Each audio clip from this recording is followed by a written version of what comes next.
कसम संविधान में हम बहस ज्यादा करते हैं और जानकारी कम देते हैं, लेकिन आज उल्टा होगा। कभी कभी उल्टा भी चलना पड़ता है इंसान को। मेरे साथ मेहमान जुड़ गए हैं, परिचय करा दूं। विवेक बिंद्रा, टेलीविजन पर्सनैलिटी, एक एंटरप्रेन्योर और साथ ही साथ कई सारे शोज में आप देखे जाते हैं, रियलिटी शोज में भी देखे जाते हैं। मैं विवेक साहब सबसे पहले आपसे जानना चाह रहा हूं, कांग्रेस के प्रवक्ता अभय दुबे जी कह रहे हैं, हालांकि आप चाहें तो उनका जवाब पास भी कर सकते हैं, वो कह रहे हैं कि लाए गए तो क्यों लाए गए 2000 के नोट और हटाए गए तो क्यों हटाए गए, प्रधानमंत्री इसको साफ करें। बहुत अच्छा है उनका सवाल, प्रधानमंत्री जी से उत्तर उनको जरूर देना चाहिए कि लाए गए तो क्यों लाए गए, हटाए गए तो क्यों हटाए गए। मुझे ऐसा लगता है कि काउंटर फीटिंग की इस समय समस्या बढ़ी है बहुत। मुझे ऐसा लगता है कि टेरर फंडिंग को ये रोकेगा और ये सरकार मानी जाती है हमेशा करेज को लेकर के। इस सरकार में कंसिडरेशन से करेज उस मुकाबले में बहुत ज्यादा है। कांग्रेस से अगर आप देखेंगे ना तो ये सबको साथ लेंगे चलने के मामले में पॉपुलर है, लेकिन बीजेपी को देखेंगे तो वो तेज चलने के मामले में बहुत पॉपुलर है। इलेक्शन हो रहा है, नहीं हो रहा है, हार रहे हैं, जीत रहे हैं, ये बड़ी बड़ी इन्वेस्टमेंट करने के लिए माने जाते हैं। 2000 का नोट डिमोनेटाइज हो रहा है, नहीं हो रहा है। 2000 का नोट डिमोनेटाइज नहीं हो रहा है, इसको अभी तो इस्तेमाल कर सकते हैं, 30 सितंबर तक आराम से इस्तेमाल कर सकते हैं। लास्ट डेट ऑफ एक्सचेंज 30 सितंबर है आपकी। कहां पे कर सकते हो? सारे बैंक में, आरबीआई के रीजनल सेंटर्स में कर सकते हो। तो ये आज एक्सचेंज जो है 2000 का, ये आपका 23 तारीख से चालू हो जाएगा और इसको आप 20,000 रुपए तक कर सकते हैं, पैन नंबर देकर के आप ज्यादा भी कर सकते हैं। तो बेसिकली क्या है, अगर कोई भी फेक नोट्स हैं वो खत्म होंगे, जाएगा और वापस इस तरह से जो भी काला धन है उस पर इम्पैक्ट तो पक्का आएगा और एक मन में डर। और वैसे एक मजे की बात क्या मैं आपको बता देता हूँ भाई साहब, दीपक जी, आपने भी अगर किसी को उधार दिए हैं तो अब जल्दी से उधार वापस करने के लिए आ जाएगा। वो बाजार में जिसका जिसका जो उधार था अचानक फोन आने, मुझे भी आ गए 2-4-5 फोन, जी उधार वापस ले लो भैया, पैसे रेडी पड़े हैं मेरे पास इस समय। तो आरबीआई वैसे एक्सपेक्ट कर रहा है कि 4 महीने में काफी है, 4 महीने के अंदर ये सारे सर्कुलेशन को आप रिटर्न कर सकते हैं और इससे काफी इंपैक्ट पड़ेगा। आज बड़ा बिजनेस कंपनी का मैं फाउंडर सीईओ हूं, हम सारी ट्रांजैक्शन डिजिटल कर रहे हैं। डिजिटल इंडिया को बढ़ाने के लिए ये एक इनिशिएटिव जिसका स्वागत करना चाहिए। पॉलिटिकल चर्चा क्या है, मैं जरा उससे बाहर हूं। एंटरप्रेन्योर्स को और एंटरप्रेन्योरशिप को एनेबल करने के लिए मैं आपको बता रहा हूं, कैश इस्तेमाल करना यूएस में आज भी थोड़ा मुश्किल है। बिना क्रेडिट कार्ड के आप जिंदगी बिता नहीं सकते वहां पे।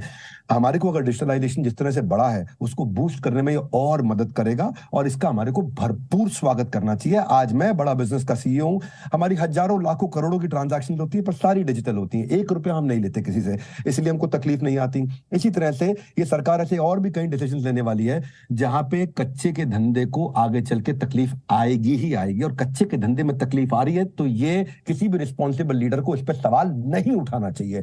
कच्चे के धंधे बंद कराने हैं, पक्के के धंधे बढ़ाने हैं, इससे थोड़ा झटका लगेगा। एक सवाल आपसे पूछ लेता हूं दीपक जी, आज मैं थोड़ा आपका इंटरव्यू ले लेता हूं। स्पीड ब्रेकर क्यों होता है या गाड़ी में ब्रेक क्यों लगाई जाती है, मालूम आपको? ब्रेक क्यों होती है गाड़ी में? गाड़ी में ब्रेक क्यों होती है? सब लोग कहते हैं गाड़ी धीरे करने के लिए होती है। गाड़ी में ब्रेक क्यों होती है? लोग कहते हैं कहीं एक्सीडेंट ना हो जाए। गाड़ी में ब्रेक क्यों? गाड़ी में ब्रेक दीपक चौरसिया जी इसलिए होती है कि अगर गाड़ी में ब्रेक है तो आप तेज चला सकते हो। दीपक जी आप गाड़ी चलाते हो, अगर आपकी गाड़ी में ब्रेक नहीं हो तो आप 10 की स्पीड से ऊपर चला नहीं पाओगे गाड़ी। अगर आपकी गाड़ी में ब्रेक नहीं है तो 20 के ऊपर चला के दिखा दो, डर लगा रहेगा, रुकेगी तो है नहीं, ब्रेक तो है नहीं। तो ये जो ब्रेक आपकी जिंदगी में आया है इस समय, इस तरीके का जो ब्रेक आया है, ये इसीलिए आया ताकि आप गाड़ी को और तेज चला सको। हमें डिजिटल बनाने के लिए ये ब्रेक आया है, ये कच्चे के धंधे को कम करने के लिए ब्रेक आया है। वरना आप मेरे से शर्त लगा लीजिए, अगर आपकी गाड़ी में ब्रेक ना हो, बिना ब्रेक की गाड़ी को आप 10 से ऊपर की स्पीड पर कोई नहीं चला सकता। इस ब्रेक का स्वागत करना चाहिए। मैं इतना ही कहना चाहता हूं, पॉलिटिकल डिबेट से थोड़ा बाहर हूं क्योंकि कई लोगों को दिक्कत आएगी, उनको एस्टैब्लिशमेंट जो भी करेगा, एंटी एस्टैब्लिशमेंट वाले उसमें आकर के बीच में बोलेंगे। पर डिजिटलाइजेशन के लिए let us please welcome this initiative. Thank you very much. मैं सीधे चलता हूं अश्विनी तनेजा जी के पास। अश्विनी तनेजा जी, इस फैसले को आप कैसे देखते हैं? और मैं सभी से रिक्वेस्ट करूंगा, खासतौर पर विवेक बिंद्रा जी से। विवेक बिंद्रा जी, आप जिस तरह से समझाते हैं ना, बड़ा शानदार है और मुझे आपसे सवाल पूछने में मजा आता है। हालांकि आप मुझसे सवाल पूछ रहे थे, मैंने जवाब दे दिया, आपने मेरे सवाल का भी जवाब दे दिया, इसके लिए थैंक यू। शायद मेरे पास वो जवाब नहीं होता। वापस बहस पे चलते हैं। हमने सबको सुन लिया, अश्विनी तनेजा जी को सुन लिया, अनिल जी को सुन लिया, विवेक बिंद्रा जी को सुन लिया। बहस पर वापस जाता हूँ, सीधे अभय दुबे जी के पास आता हूँ। अभय दुबे जी, आपने ये तीनों तर्क सुन लिए। पहला, ब्लैक मनी को कम करना, दूसरा, डिजिटल करेंसी को बढ़ाना। अब मुझे आप बताइए, अभी भी आपको क्या आपत्ति है, और आपत्ति है तो क्या है? मैं सीधे सवाल जो गैर राजनीतिक लोग हैं उनसे नहीं पूछूंगा, लेकिन आप पूछिए दीपक जी, ये बिंद्रा जी से पूछिए, CIC कितना है अभी? ये जो कह रहे थे ना कि डिजिटाइजेशन करने के लिए, बढ़ावा देने के लिए जो 2016 में तर्क दिए थे, 2 सवाल पूछिए इनसे। काउंटरफिट करेंसी किस डिनोमिनेशन की कितनी है और सीआईसी कितनी है, क्योंकि इन्होंने इन्हीं दोनों तर्कों के आधार पर इस बात को जस्टिफाई करने की कोशिश की है। मैं जानूं तो सही, बड़े अर्थशास्त्री हैं, कितना अर्थशास्त्र का ज्ञान है।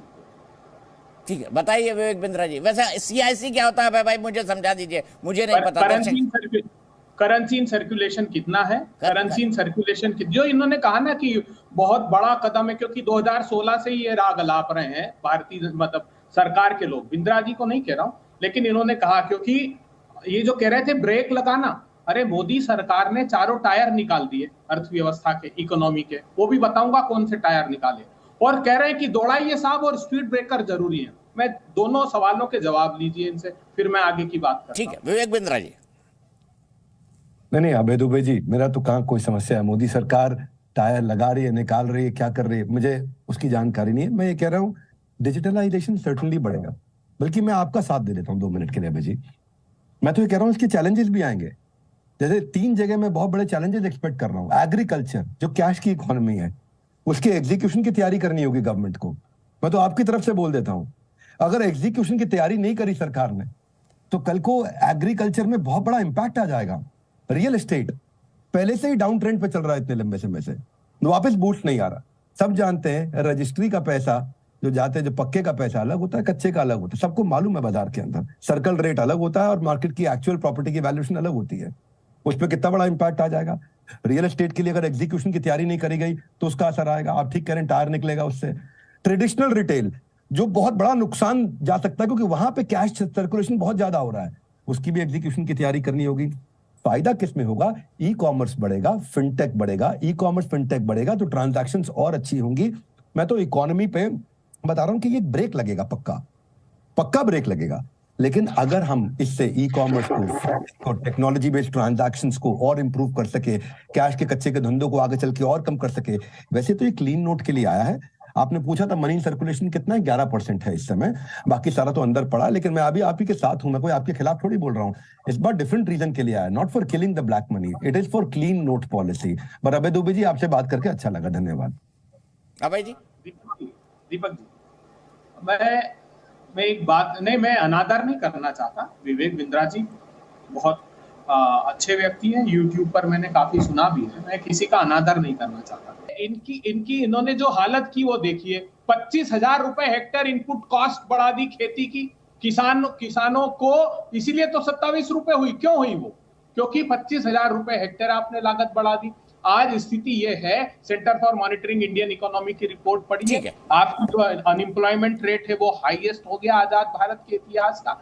क्यों हुआ ऐसा? क्योंकि आपने एमएसएमई जो बैकबोन थी वो तोड़ दी नोटबंदी से। ये सारे नोटबंदी के साइड इफेक्ट्स हैं जो आज तक आ रहे हैं। आप कोविड के पीछे छुपते, कोविड के पीछे लगातार 8 क्वार्टर से हमारी जीडीपी निचले स्तर पर जा रही थी। ये जितनी रिपोर्ट्स का हवाला दे रहा हूं, ये कोविड क्राइसिस के पहले की है, कोविड के बाद तो ऑक्सफैम ने बताई है। ठीक है, विवेक बिंद्रा जी के पास चलते हैं। विवेक जी बताइए मुझे, अब मुझे बताइए कि अभय जी ने इतनी बात कही, मैं अभय जी का सवाल नहीं पूछ रहा हूं, बिल्कुल नहीं पूछ रहा हूं। मैं आपसे पूछ रहा हूं, क्या भारत की इकोनॉमी इतनी खराब है? क्या भारत में जीएसटी बिल्कुल खराब ढंग से लाई गई है, या आरबीआई कह रहा है? क्या भारत की फाइनेंशियल हालत इतनी खराब है कि हम अपने लोगों को 2 टाइम का खाना नहीं दे पा रहे हैं? और बीजेपी कांग्रेस ये भी नैरेटिव, जिस देश में 80 करोड़ लोगों को 5 किलो अनाज देना पड़े, उस देश की तो हालत कितनी खराब है दुनिया में, लोगों को समझ आएगा ना। जीएसटी का कलेक्शन तो बढ़ा है ना। जीएसटी कलेक्शन बढ़ने का मतलब सिंपल है कि इकोनॉमिक एक्टिविटी बढ़ी है, और इकोनॉमिक एक्टिविटी बढ़ने का मतलब है तब बढ़ती है जब कंजम्पशन ज्यादा होती है, और कंजम्पशन ज्यादा होने का मतलब है कि भाई आपकी इकोनॉमी इंप्रूव कर रही है, ग्रो कर रही है। प्रॉब्लम क्या है, ये जो 2000 का नोट है ना, इसको आसानी से ट्रांसपोर्ट किया जा सकता है बड़े अमाउंट के अंदर, इसलिए ये इलीगल एक्टिविटी को बहुत आसानी से प्रमोट कर देता है। प्रॉब्लम क्या है, जो बड़ा नोट है ना, इसमें टैक्स एवेजन करना बहुत आसान हो जाता है, क्योंकि बहुत सारा पैसा आप एक छोटे ब्रीफ केस में लेके जा सकते हो। अब आप 100 रुपए के नोट के साथ में 10-20 करोड़ रुपए तो ट्रैवल नहीं करा पाओगे ना, 2000 के नोट के साथ कर सकते हो।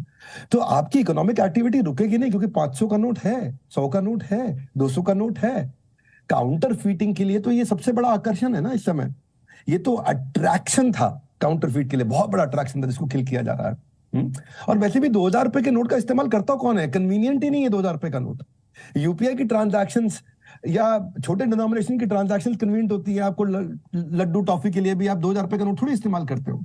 एवरीडे यूज में 2000 का नोट नहीं आता है, बड़ी चीजों के लिए ही आता है। और देखिए ये बात पक्का है कि अब जो नकली नोटों की छपाई कम हुई है इसके कारण, जो पीछे हुआ था, अब दोबारा भी इस पे असर आएगा। अब हाई डिनोमिनेशन जितना भी नोट होगा, सिंगल हाई डिनोमिनेशन नोट होगा, सबसे ज्यादा टैक्स को खत्म करने में, टैक्स को उड़ाने में ये बहुत काम देता है, बहुत आसानी से काम आता है। इसलिए अब जो है, अगर large some of money without detection अगर अपने को रोकना, तो 2000 का नोट खत्म करना और रोकना बहुत अच्छा है। अदरवाइज रिकॉर्ड ही नहीं होता, रिपोर्ट ही नहीं होता, काउंटर फिटिंग का इतना बड़ा रिस्क है। तो इसलिए मैं ये कहना चाहता हूं आपसे बड़ा सिंपल कि जीएसटी तो अब हमारे यहाँ पे बहुत अच्छा ग्रो किया, बहुत अच्छा काम किया है अभी भी। तो अब मैं आपसे यही कहूंगा कि इसको प्लीज मेरे मुद्दे को पॉलिटिकल मत लीजिए। मुझे लगता है कि ये आपको बहुत अच्छे से मदद कर रहा है। Large value currency notes have always been used as for misusing purposes of illicit purposes. अब ये टाइम है। ये एक जोसेफ नाम के अमेरिकन इकोनॉमिस्ट हैं, वो कहते हैं कि लार्ज डिनोमिनेशन नोट कब हमेशा फैसिलिटेट करेगा टैक्स इवेशन को और करप्शन को। लार्ज डिनोमिनेशन के नोट की, इतने बड़े नोट की कोई जरूरत है नहीं हमारे को, वो हमेशा नुकसान ही करने वाला है। ठीक है, बहुत बहुत शुक्रिया आप तमाम लोगों को। विवेक भाई कुछ कहना चाहते हैं? विवेक भाई 30 सेकंड में जल्दी से।